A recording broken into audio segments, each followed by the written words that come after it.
최신 판례 특이만 세 번째 선정 판례 해설하도록 하겠습니다. 자, 물음 1. 서울 동부지방법원의 이송 결정은 타당한가요? 그럼 법원이 이송하는 거는 이제 관할 위반에 의한 이송이 이제 쟁송의 내용이죠. 그래서 관할 위반에 의한 이송이 이제 나오고 있어요. 그래서 요 두 번째 단락에 보면 갑이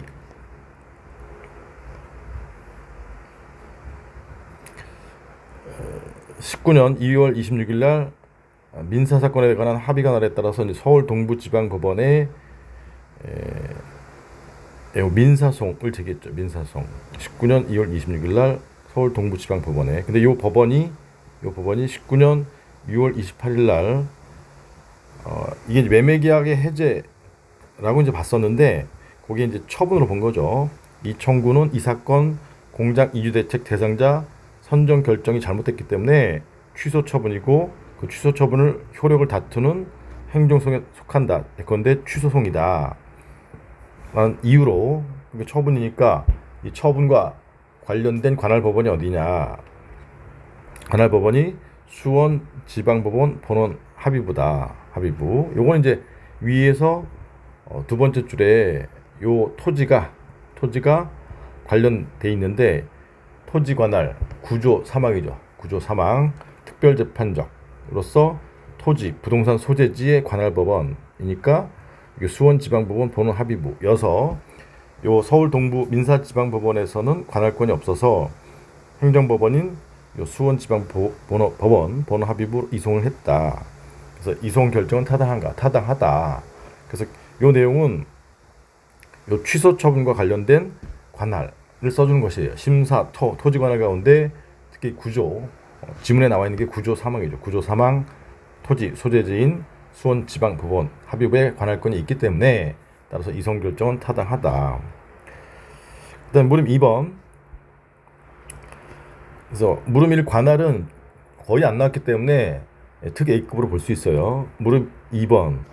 이 사건은 C 수원법원에 이송돼서 19년 7월 9일 접수됐다. 근데 이송 결정에 다투는 기간은 일주일이에요. 일주일이 지났죠. 일주일이 지났기 때문에 지금 이송 결정이 확정됐고 이송 결정이 이제 확정되면 이송 결정이 효력 구소는 취하되고 죄송합니다.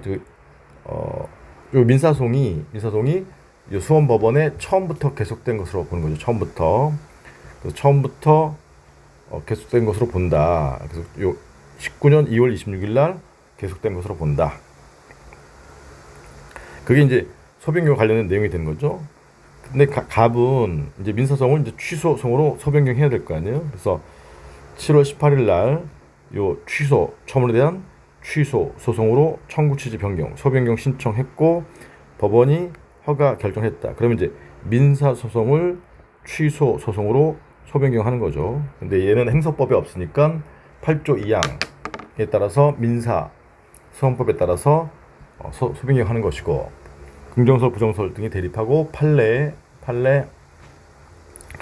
요 관할 행정법원에 수원법원에 취소 소송에 대한 관할권도 있다면 이 관할권 있죠. 그러면 소변경 원고가 이제 소변경 신청하는 것이고 만약에 안 하면 법원이 성명권 행사해서 소변경하게 한 후 허가 결정해서 취소 소송으로 심리할 수 있다. 그래서 얘는 이제 민사소송을 취소 소송으로 소변경하는 그 내용이 핵심이에요. 그럴 때 이제 이 판례에서 설시한 거는 소변경 효과는 구소 민사소송은 취하되고 신소 요 취소소송은 처음부터 제기된 것으로 본다. 이게 소변경 허가 결정의 효과이긴 한데 소변경의 요건으로서 요 신소인 취소소송이 원래 적법해야 되거든요. 그 신소인 취소소송이 적법한가를 봤을 때 여기 처음에 민사소송을 제기했을 때 기간을 지켰죠. 19년 1월 16일자 매매계약 해제가 원래 취소니까 이날부터 90일 내이기 때문에 따라서 취소 소송의 제소기간 준수 여부는 당초에 요 민사소송 제기했을 때로 본다. 제소기간 준수했다.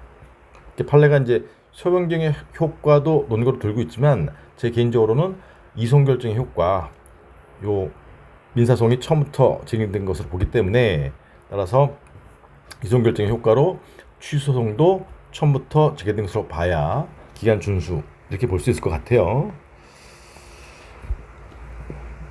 그래서 이번 판례 보면 관할 위반했기 때문에 이제 이송결정하는 것이고, 그다음에 이송결정 확정 후 민사소송을 취소소로 소변경 할 수 있는지와 관련해서 특히 신소인 취소소송의 제소기한 준수 여부를 설치하고 있어요. 판례가 민소법의 이송결정 효과와 행소법의 소변경 효과를 두 개를 논거로 들고 있는데, 제 개인적인 견해는 소변경의 효과를 논거로 들기는 좀 어렵다. 왜냐하면 신소의 소변권을 갖추어야 소변경 허가 결정이 나오는 것이니까 참고로 보시고요. 그래서 이송결정이 확정된 후 원고가 민사소송을 항고소송, 취소소송으로 소변경하였다면 제소기한 준수 여부는 이송결정 효과에 따라서 원칙적으로 처음에 민사소송을 제기한 때, 그래서 90일 내에 준수했다. 이 내용이죠. 사안 해결할 때 1번 이송결정의 타당성과 관련해서 먼저 요 매매계약 해제라는 것이 실질적으로는 처분이다. 지문에 나와 있으니까 그거를 밝혀주셔야 돼요. 그래서 중복선정이라는 사후적 사유로서 장래를 행해서 효력을 상실하는 행정이 이 강학상 철회 나와죠. 철회. 그래서 얘는 처분이다. 처분이어야 이 처분에 대한 관할권을 따지는 거죠. 관할권 따질 때 특히 지문에 나와 있는 게 토지관할과 관련해서 특별재판적 구조 사망이죠. 구조 사망에 따라서 토지 소재지인 수원행정법원인데 수원에는 행정법원이 없으므로 민사 지방법원 본원 합의부 C가 대신한다. 이걸 명확히 밝혀주셔야 돼요. 그 다음에 이제 이 두 번째 단락은 참고로 이송결정 효과를 써놓은 거죠. 그래서 민사소송은 C의 소송 계속이 이전되고 이 민사소송은 19년 2월 26일 처음에 제기된 것으로 보고 C는 재이송할 수 없다. 뭐 이 정도 써주시고, 2번 소변경 허가 결정의 타당성, 저는 긍정서를 택해서 논 거, 피고가 실질적으로 동일하고 행정법원도 민사법원과 실질적으로 동일하기 때문에 소변경이 가능하다. 요거로 하면 되는 것이고, C만은 뭐 쓰기 어려울 것이고요. 양가로 2번에 제소기간 준수, 이송결정의 효과에 따라서 신소인 취소소송은 구소, 민사소송 제기 시, 그게 이제 19년 2월 26일이잖아요. 그래서 세 번째로 통보받아 안날이 되는 19년 1월 16일부터 90일 내임으로 제소기간을 준수했다. 이거 정확히 써주시면 득점이 올라오겠죠. 왜냐하면 소변경 요건 가운데 신소가 적법해야 된다. 이거니까. 그 다음에 양가로 3번에 이제 상당성 요건 등이 있는데 이건 좀 쓰기 어렵고요. 그래서 양가로 2 정도까지 써주면 점수가 확 올라갈 것 같아요. 수고하셨고요. 다음에 또 뵙도록 하겠습니다. 안녕.